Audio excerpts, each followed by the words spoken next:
Ma'am, ये आज बाल विवाह को लेकर ज़्यादा चर्चाएँ चल रही हैं। आप जी। कौन से विभाग से हैं और क्या देखते हैं? सर, मैं शक्ति वाहिनी एनजीओ से हूँ और मैं यहाँ पे पलवल डिस्ट्रिक्ट में चाइल्ड ट्रैफिकिंग के ऊपर और चाइल्ड मैरिज के ऊपर हम लोग काम करते हैं। और जैसे कि आप देखते हो कि जो मिसिंग बच्चे हैं या पॉक्सो के केसेस हैं, वो उसमें भी मैं काउंसलिंग करती हूँ। मैम, देखा जाता है कि ना छोटे-छोटे बच्चों के साथ गलत काम हो जाते हैं और उसके बाद उनका हौसला भी नहीं होता कुछ शब्द कहने का। मन टूट जाता है बच्चों तो का। सर कई बार ऐसा होता है जैसे कि पॉक्सो केसेस आ गए या फिर आजकल आप देख रहे हो कि ट्रेंड चला हुआ है बच्चों का, बच्चे फ़ोन ज़्यादा देखते हैं। तो फ़ोन पे इंस्टाग्राम इस तरह की स्टोरी लगाना या अपनी फ़ोटो खुद अपलोड करना, तो बच्चे कई बार ब्लैकमेलिंग का शिकार हो जाते हैं, ठीक है? और ये बात बच्चे डर की वजह से कई बार पेरेंट्स को नहीं बता पाते। तो इस कारण बच्चे घर से निकल गए या किसी गलत आदमी के हाथ लग जाते हैं। तो इस तरह की अगर घटनाएँ होती हैं, तो हम लोग स्कूलों में भी जाके अवेयरनेस प्रोग्राम करते हैं इन चीज़ों के लिए और हम चाहते हैं कि भई उनकी बच्चों की बार-बार काउंसलिंग की जाए। स्कूलों में हम इसलिए प्रोग्राम्स करते हैं कि बच्चों को पॉक्सो के बारे में या जो फ़ोन से जितने भी कोई क्राइम हो रहा है उसके बारे में प्रॉपर तरीके से जानकारी दी जाए। ऐसे कई बच्चे होते हैं जिनका ना माँ-बाप छोड़ जाते हैं, छोटे-छोटे बच्चे कूड़े के ढेर में मिलती हाँ हैं, जी, हाँ जी। तो उनको आप कैसे कवर करते हैं? सर कई बार ऐसा होता है कि या तो किसी के 4 लड़कियाँ हैं या ज़्यादा बच्चे हो गए इस तरह से या कोई ऐसा है जो बच्ची ऐसी है जो ना किसी की नाबालिग है या फिर बच्चा किसी ने फेंक दिया। तो ऐसे बच्चों को हम लोग सीसीआई में है फ़रीदाबाद में, सूरजकुंड रोड पे, तो हम लोग वहाँ भिजवा देते हैं शाम में उन बच्चों को। तो वहाँ पे उनकी बच्चों की बिल्कुल, पढ़ाई-लिखाई, पढ़ाई-लिखाई केयर। सब कुछ सर उनका न्यूट्रिशन वगैरह का एजुकेशन सब कुछ है वहाँ पर। तो बच्चे 6 साल तक के बच्चे जो 0 से लेके और 6 साल तक के बच्चे हम वहाँ पे रख सकते हैं। और 6 साल के बाद के बच्चों को क्या 6 केयर? साल के बाद के बच्चों के लिए सर और सीसीआई है, वहाँ बच्चों को दिया जाता है।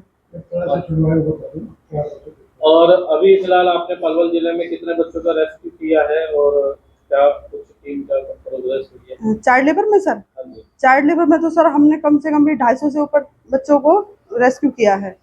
और ये हमें मिसिंग के बच्चे भी काफ़ी वो अलग कैटेगरी जैसे चाइल्ड ट्रैफिकिंग और मिसिंग के बच्चे भी हमें मिलते हैं। उन बच्चों को भी घर तक पहुँचाया जो हमारी एएसटी टीम है, सीडब्ल्यूसी से के साथ मिलकर जो हमारी कमेटी है यहाँ पे उनके उनके सहयोग से हमने उन बच्चों को उनके घर तक पहुँचाया। अभी मीडिया में खबरें चल रही हैं कि ज़्यादातर कुछ नशे का सुगंध फैला देते हैं या स्प्रे कर देते हैं लेडीज़ को और काफ़ी औरतें गुम हो रही हैं, बच्चे गुम हो रहे हैं, काफ़ी एजेड बंदे भी गुम हो रहे हैं। क्या कारण है? सर ये इस तरह का है कई बार ये चीज़ें अभी हमारे पलवल में सुनने को नहीं मिला लेकिन अदर डिस्ट्रिक्ट में मैंने सुना है कि कई बार ऐसा होता है कि नशे में बच्चों को उनको सुंघा के वो ट्रैफिकिंग का के लिए बच्चों को एक जगह से दूसरी जगह पे बच्चों को जैसे चाइल्ड लेबर हो गया या किसी और यौन उत्पीड़न के मामलों में इस तरह के बच्चों को ले जाकर वहाँ पे बच्चों को लगा दिया जाता है। क्या कहना चाहेंगे पलवल की जनता को?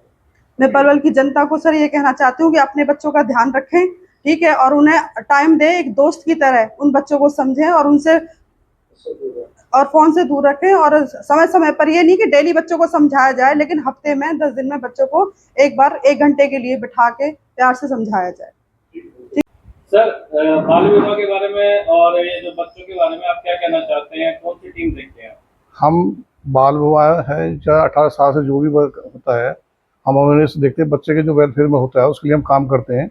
सीडब्ल्यूसी के हम मेंबर हैं। आज जो पूरी इकाई जो बैठी हुई है, रेलवे वाले बैठे हैं, शक्ति वाहिनी बैठे हैं, सीडू सौरी के बैठे हुए हैं, हमारे निशांत गौड़ जी हैं, ये मानव तस्करी वाले बैठे हैं। इसी पे आज जो मीटिंग है, जो चर्चा हो रही है यहाँ पे बैठे, जो ज़िले में इस तस्करी को कैसे कैसे रोका जाए, बाल विवाह को कैसे रोका जाए, या कोई बच्चा बाल मजदूरी करता है डिस्ट्रिक्ट में किसी दुकान पे या किसी उस पे ही, उसको कैसे रोका जाए, उसी पे आज उस चर्चा है। कुछ ना यहाँ पे केस भी आ जाते हैं, धर्म परिवर्तन को लेकर भी बच्चे आ जाते हैं, नाबालिग शादी करने का बहाना भी दे देते हैं और वो धर्म के आधार पे भी वो भी जातिवादी सरकार की तरफ से भी अवेयरनेस प्रोग्राम हमारे शक्ति वाहिनी है, वो भी प्रोग्राम चला रहे हैं। बस स्कूलों में जाके वो भी हम प्रोग्राम करते हैं, इनके साथ हम भी ज्वाइन करते हैं। बच्चों को धर्म परिवर्तन सिखाया जाता है, किसी के बहकावे में नहीं आए और मतलब कि अपने माँ बाप की माने और सरकार की जो गाइडलाइंस है उसके अनुसार काम करें। तो 18 साल से जो बच्चा होता है वो नाबालिग होता है और नाबालिग मतलब कि वो सोचने समझने की शक्ति नहीं होती है उसमें जी, और वो बहकावे में इंस्टाग्राम में, फेसबुक के द्वारा, ट्विटर के द्वारा, व्हाट्सएप के द्वारा बहकावे में जल्दी आ जाता है बच्चा कि बच्चे के मन तो बच्चे जैसे होता है ना जी, नेचुरल तो होता नहीं है वो, और बहकावा ने वो कदम उठा लेता है जी। मैडम, क्या नाम है आपका और कौन सा विभाग है आपके पास जो मेरा आप? नाम संतोष शर्मा है। मैं असिस्टेंट सब इंस्पेक्टर के पद पर हूँ। मैं पलवल रेलवे स्टेशन पर हूँ। तो पलवल रेलवे स्टेशन पे जो ये बच्चों से मजदूरियाँ या बच्चों को छोड़ जाते हैं, मांगने के लिए छोड़ देते हैं, भीख मांगते हैं बच्चे, जी जी। छोटे छोटे बच्चों के साथ व्यवहार जो होता है गलत तरीके से किया जाता है, तो उसको आप कैसे कंट्रोल करते हैं? हम बकायदा हमारा 3-4 की टीम होती है, हमारा स्टाफ होता है, स्टेशन पे गश्त की जाती है। उस तरह जो भी कोई लावारिस बच्चा हम उससे पूछा जाता है आप कैसे खड़े हो यहाँ पे, उसके साथ कोई नहीं है, उससे फिर काउंसलिंग की जाती है। पूछताछ करने के बाद थाने में ले जाया जाता है।